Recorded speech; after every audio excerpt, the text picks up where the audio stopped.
Halo, selamat pagi, selamat siang, selamat sore, selamat malam untuk kalian semua. Kembali lagi di channelnya Ray Kristi. Hari ini kita akan membahas cara melakukan analisis kesesuaian lahan untuk budidaya ikan kerapu.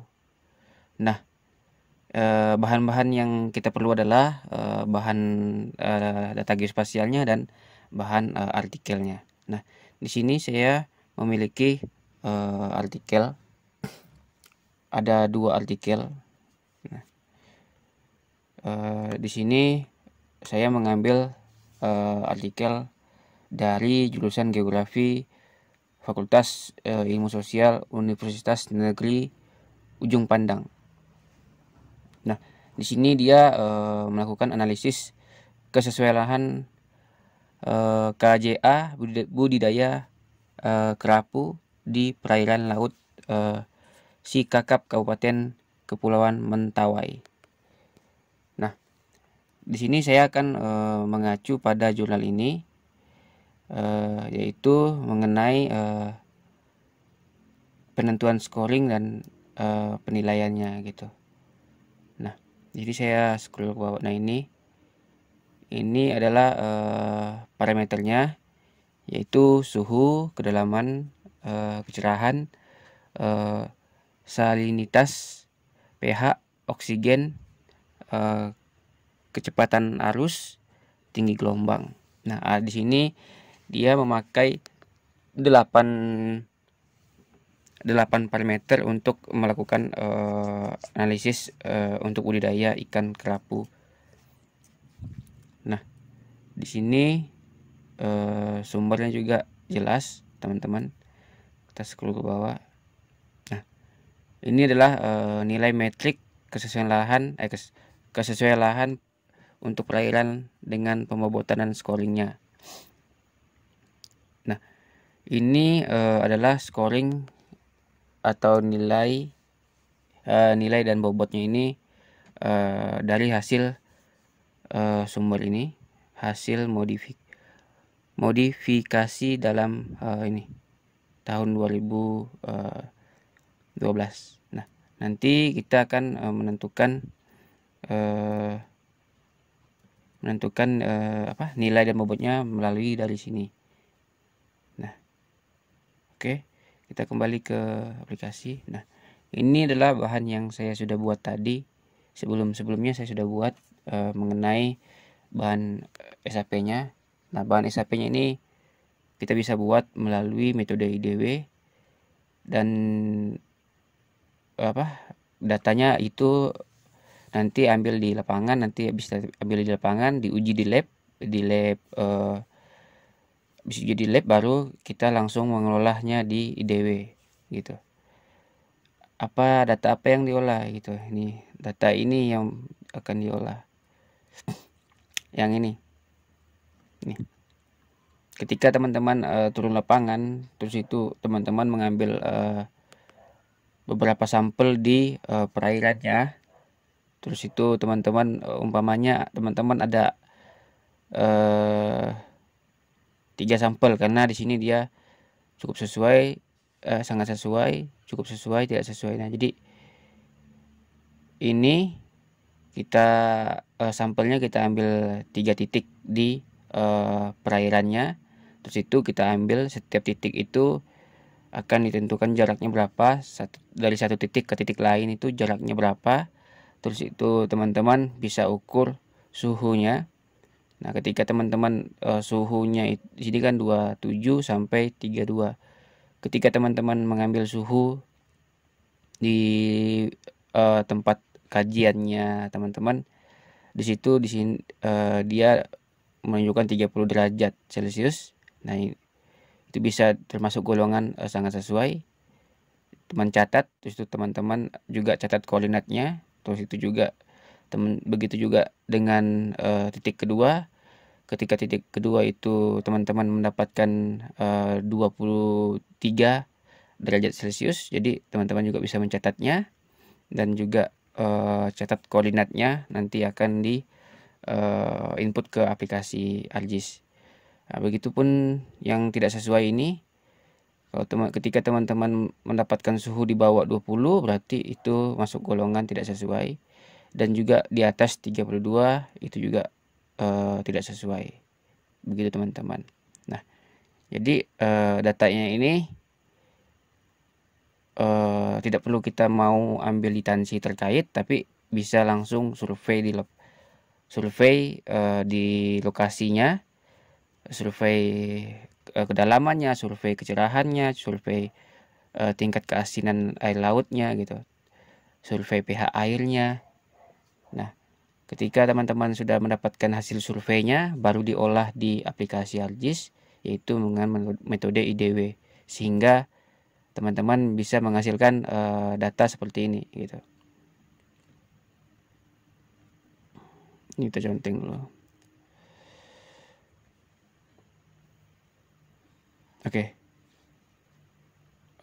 Ketika teman-teman sudah melakukan survei, pertama-tama teman-teman harus menentukan area budidayanya gitu.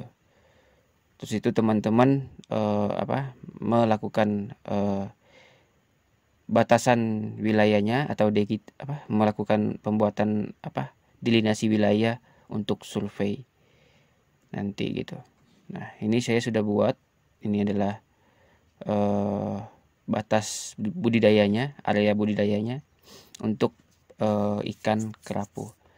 Nah, terus itu teman-teman akan mengelolanya. Jadi setiap titik itu setiap angka itu akan diolah dengan metode IDW. Nah, di sini saya sudah mengisi beberapa nilai parameternya. Nih, saya sudah isi, dan saya juga ini juga saya sudah isi. Ini adalah arus, ini adalah kecerahan, ini adalah kedalaman, ini adalah oksigen, ini adalah pH air tanah, ini adalah tingkat keasinan air laut, ini adalah suhu, tinggi gelombang. Nah, sudah 8 parameter untuk melakukan analisis budidaya ikan kerapu. Nah, sekarang apa yang akan dilakukan? Yang dilakukan adalah mengisi ini. Nah, ketika teman-teman sudah mengisi seperti ini, gitu. Jadi di sini kan tadi ada komanya 0,2. Jadi 0,2 itu nanti saya tunjukkan ya.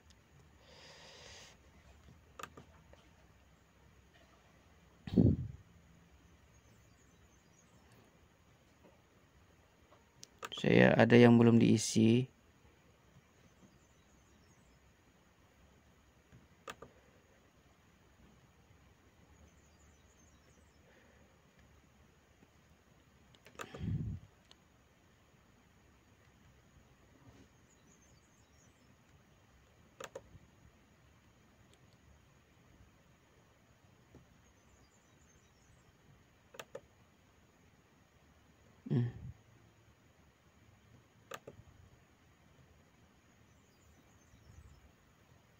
Oke, ini data kolomnya saya belum isi, sengaja saya belum isi. Nah, ini teman-teman kita lihat di sini.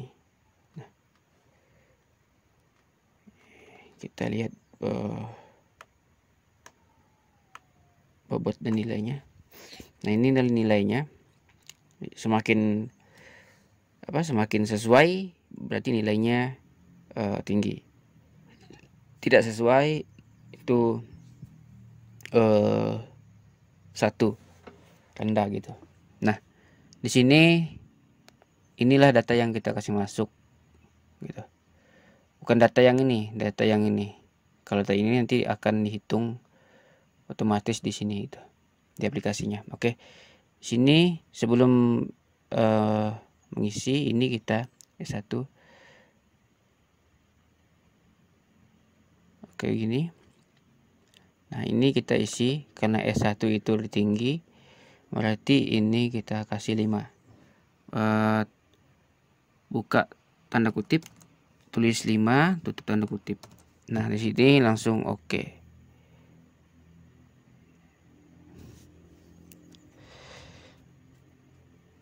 Oke, nilainya sudah. Ini adalah 3.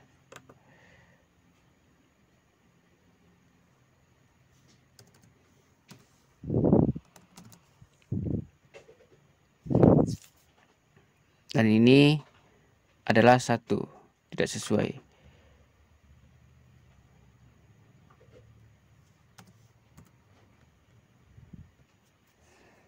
Nah, di sini kan tadi saya tuliskan N, sedangkan sini jurnalnya itu S3. Itu nggak masalah teman-teman, nggak apa-apa. Karena S3 itu menurut saya itu sudah masuk golongan Ordo S, masuk kategori sesuai gitu, walaupun sesuainya bersyarat gitu. Jadi saya tulis di sini N, karena N ini adalah golongan tidak sesuai gitu. Nah, setelah seperti ini teman-teman bisa klik sini untuk mengisi bobotnya. Bobotnya kita lihat di sini bobotnya tingkat kecerahan tadi 0,05.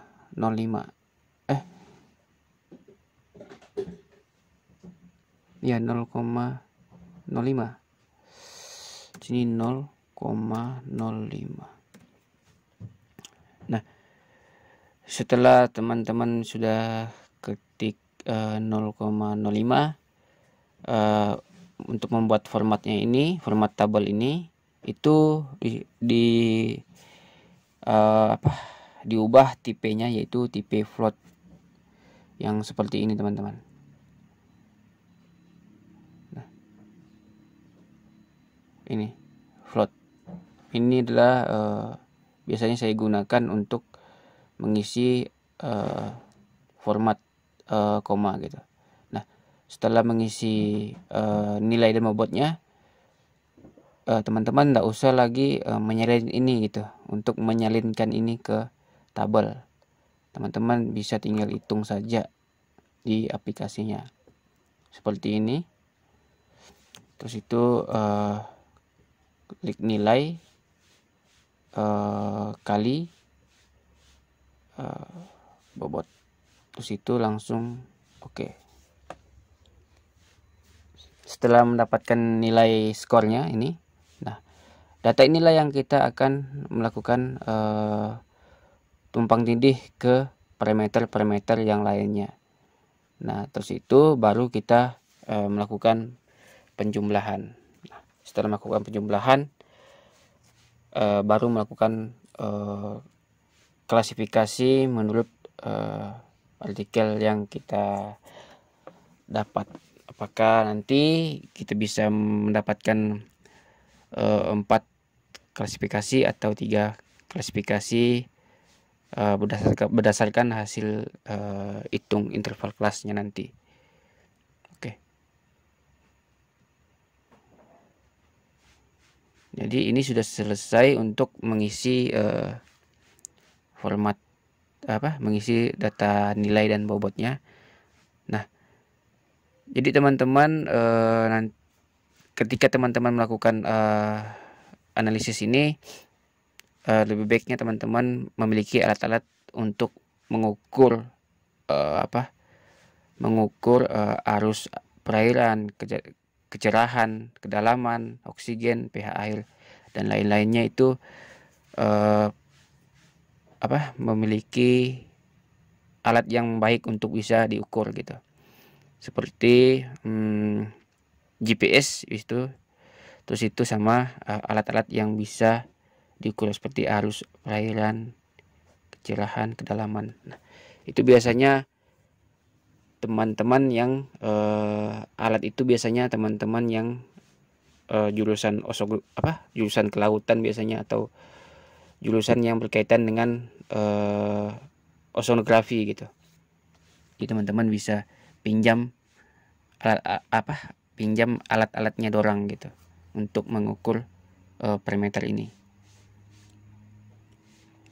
Nah, disarankan juga untuk melakukan riset atau melakukan penelitian mengenai ini, teman-teman harus memiliki artikel yang banyak gitu. Nah, di sini saya memiliki 2 artikel ini, analisis kesusahan lahan budidaya kerapu, sistem keramba, jaring apung dengan aplikasi sistem informasi geografis. Oke, ini adalah artikel yang satu. Artikel ini sama juga cara pengambilannya. Ini adalah skor bobot dan nilainya. Ini nanti bedanya di sini dia cuma 3. Tadi yang di sini adalah 0, berapa 0,1 0,05 gitu. Yang ini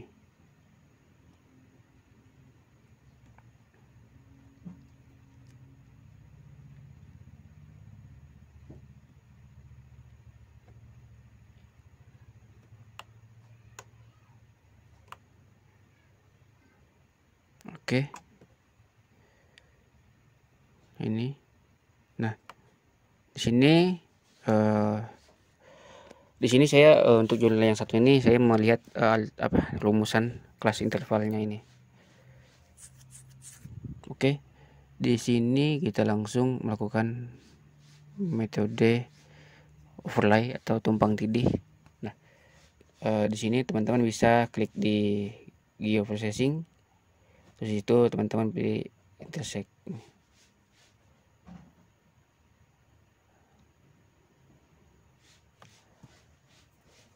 Oke, seperti ini teman-teman. Oke.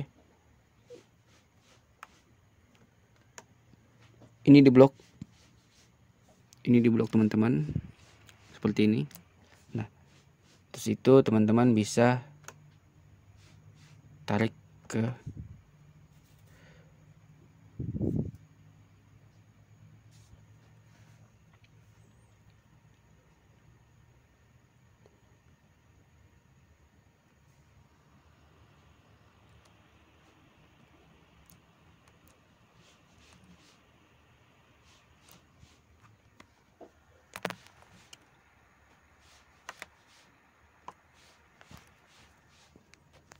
Oke teman-teman bisa blok, terus itu teman-teman bisa tarik ke sini. Dan teman-teman bisa simpan di mana, data C atau data tempat penyimpanan tempat teman masing-masing gitu. Nah, di sini saya ketik area hasil overlay. Oke, save. Nah, di sini langsung oke.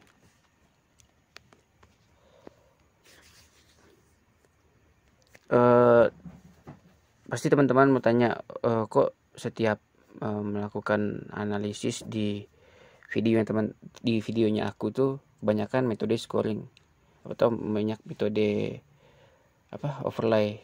Adakah metode lain gitu untuk melakukan identifikasi atau melakukan analisis seperti ini? Ya, untuk metode banyak. Tapi yang saya dapat jurnalnya, kalau jurnalnya berbicara mengenai metode overlay sama scoring, ya saya pasti edukasinya yang seperti ini gitu. Tapi saya belum coba yang metode lain gitu. Saya belum coba metode lain, tapi saya suka melakukan identifikasi atau melakukan analisis itu menggunakan metode ini gitu. Apalagi metode scoring gitu. Asalkan artikel dan jurnal yang kita dapatkan itu terpercaya gitu. Jadi kita bisa melakukan analisis ini ya berdasarkan artikel dan kita baca artikel yang kita dapat dan kita baca gitu. Oke, ini sudah hasil overlaynya. Nah, ini teman-teman bisa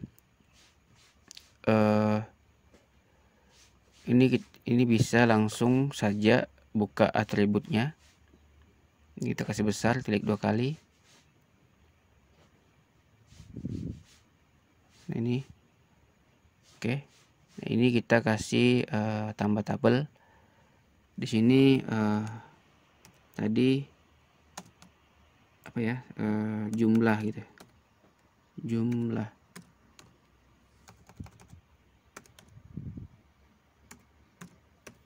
Jadi teman-teman bisa klik jumlah dan tipenya juga harus float. Jadi sebelum kalau dari pertama itu menggunakan tipe float, jadi teman-teman sampai sekarang itu harus menggunakan tipe float juga gitu, supaya ada sinkron lah gitu tipenya. Nah, ini kita jumlahkan, buka seperti ini. Terus itu teman-teman bisa pilih nilai skor tambah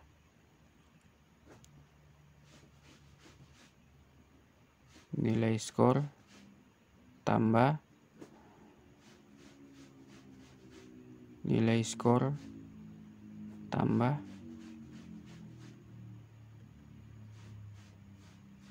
nilai skor tambah nilai skor tambah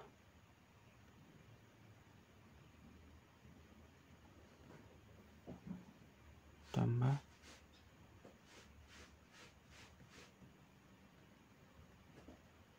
tambah.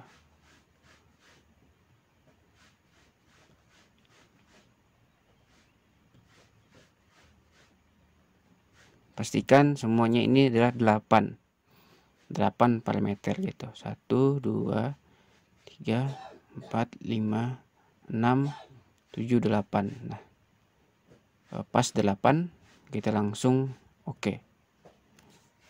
Oke, nilainya sudah ada. Ini kita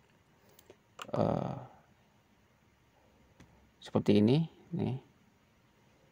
Angka terendah itu adalah 1 dan angka ketinggi itu adalah 5. Nah, ini teman-teman bisa hitung. Tunggu, kita close. Hitung tingkat intervalnya seperti apa. Tapi teman-teman juga bisa ikut seperti ini. Gitu. 4 sampai teman-teman bisa gini, maksudnya saya itu teman-teman bisa hitung ini, hitung menggunakan kelas intervalnya atau langsung saja menggunakan hasil ini gitu, yang sudah ditentukan oleh jurnal ini gitu, yang sudah ditentukan oleh jurnal ini berdasarkan hasil modifikasi Sutaman tahun 1993. Jadi tingkat penentuan ini berdasarkan hasil ini gitu. Itu teman-teman nggak apa-apa mau ikut ini, atau bisa juga hitung menggunakan rumusan kelas interval ini gitu, atau rumusan selang kelas kesesuaian gitu. Karena artikelnya ini karena artikel ini kita tadi mengacu pada ini, berarti kita juga harus mengikuti penentuan kriteria kesesuaian berdasarkan interval kelas dari hasil tahun 1993. Oke, ini kita langsung ikut saja. 4,25 sampai 5 itu adalah sangat sesuai. Oke, kita klik, kita buka.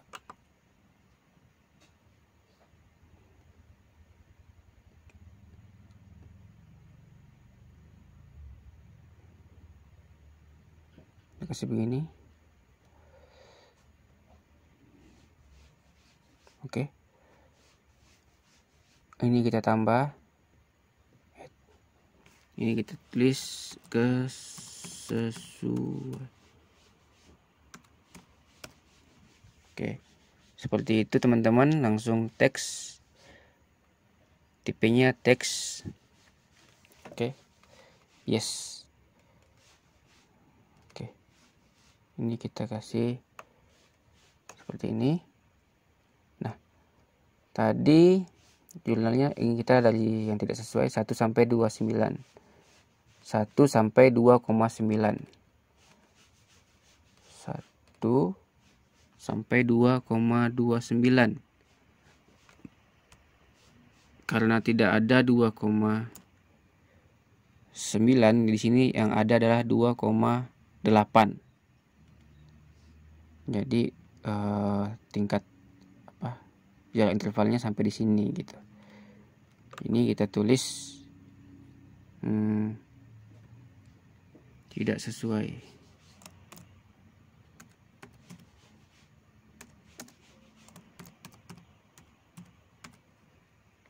Jangan lupa buka tanda kutip, tutup tanda kutip. Nah, seperti ini. Ketika seperti ini, teman-teman bisa langsung oke. Nah, terus itu ini juga 31, 3 sampai 3,24.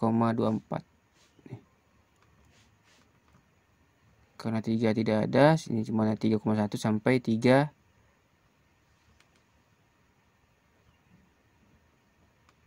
sampai 24. 2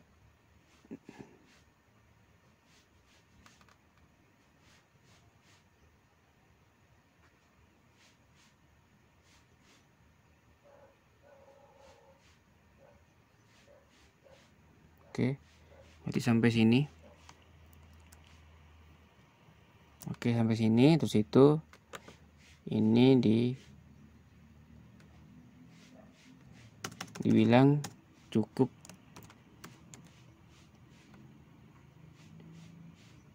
sesuai S2. Cukup sesuai. Oke, dan sisanya ini 4 sampai 5 sesuai ketentuan ini. 4 sampai 5 itu adalah sangat sesuai. Ini kita buka.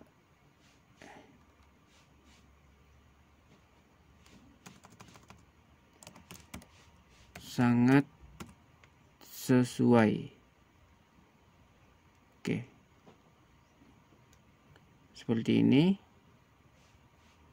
Terus itu ini kita langsung dislove penyatuan data.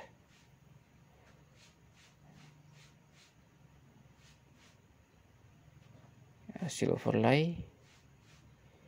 Terus pilih ini. Terus itu langsung ini, jangan lupa simpan di sini di slove.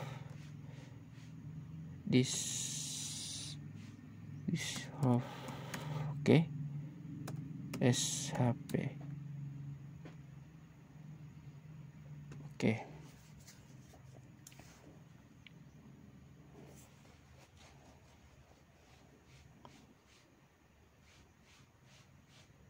Oke, seperti ini.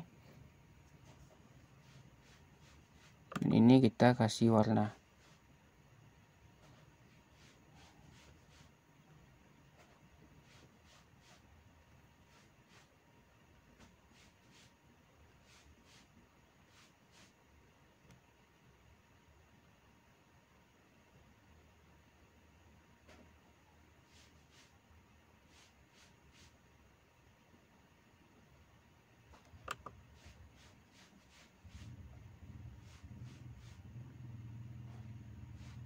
Oke, di sini error, di sini terjadi error, ini tidak muncul warna. Itu nggak masalah teman-teman. Inilah hasil di slove tadi. Oke, ini cukup sesuai, sangat sesuai, tidak sesuai. Oke, karena warna tidak sesuai, ini kita buat angka baru. Ini kita kasih ekspor dulu.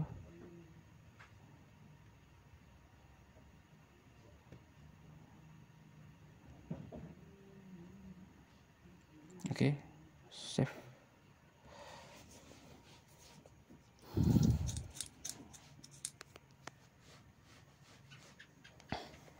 Jadi tadi pas kita melakukan pewarnaan itu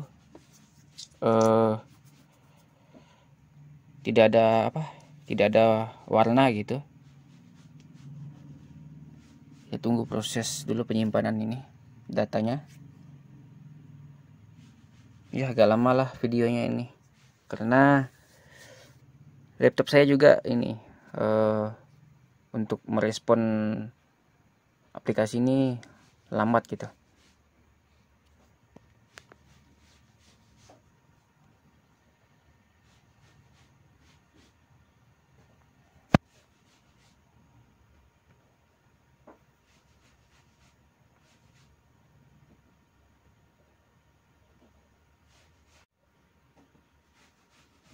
Oke, kembali lagi, tadi ada macet sedikit di laptop saya. Oke, kita lanjut lagi. Ini kan hasilnya sudah dapat melakukan hasil analisis kesesuaian lahan untuk budidaya perikanan untuk perikanan khususnya ikan kerapu. Nah, ini adalah hasilnya. Ini saya sudah di slop tadi. Oke, ini cukup sesuai, sangat sesuai, tidak sesuai. Oke, ini teman-teman bisa kasih warna seperti ini.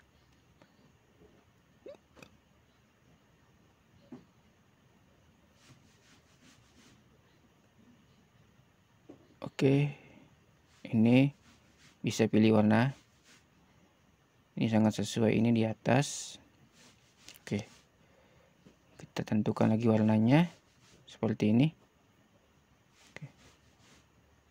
Oke, nah seperti ini teman-teman. Inilah hasil analisis tadi menggunakan parameter 8 parameter dan nilai dan bobotnya tadi. Jadi inilah hasilnya. Inilah hasil analisisnya. Nah, teman-teman juga bisa ini kita coba dulu di ubah ke data raster gitu.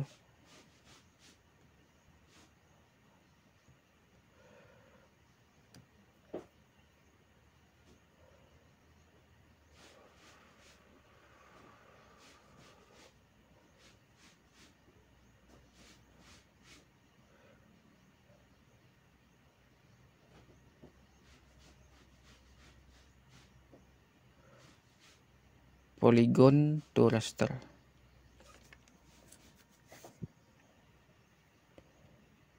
Seperti ini.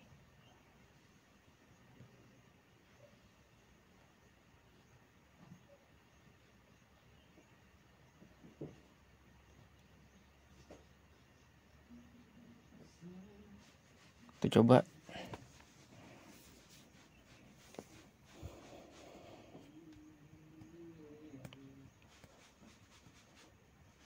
Nah, ini kita sudah hasil sangat sesuai, cukup sesuai, tidak sesuai. Nanti teman-teman bisa menyesuaikan warna warna teman-teman tuh kesukaannya, atau menggunakan ketentuan dari kampusnya kah untuk mewarnakan ini gitu.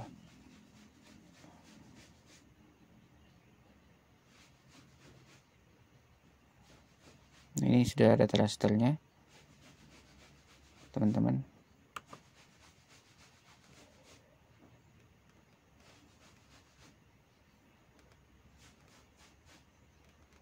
Bisa seperti ini. Teman-teman bisa pilih warna ini. Oke.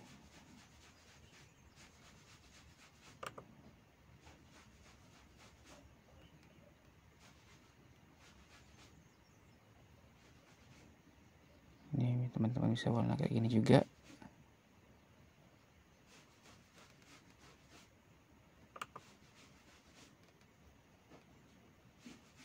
Oke, ini.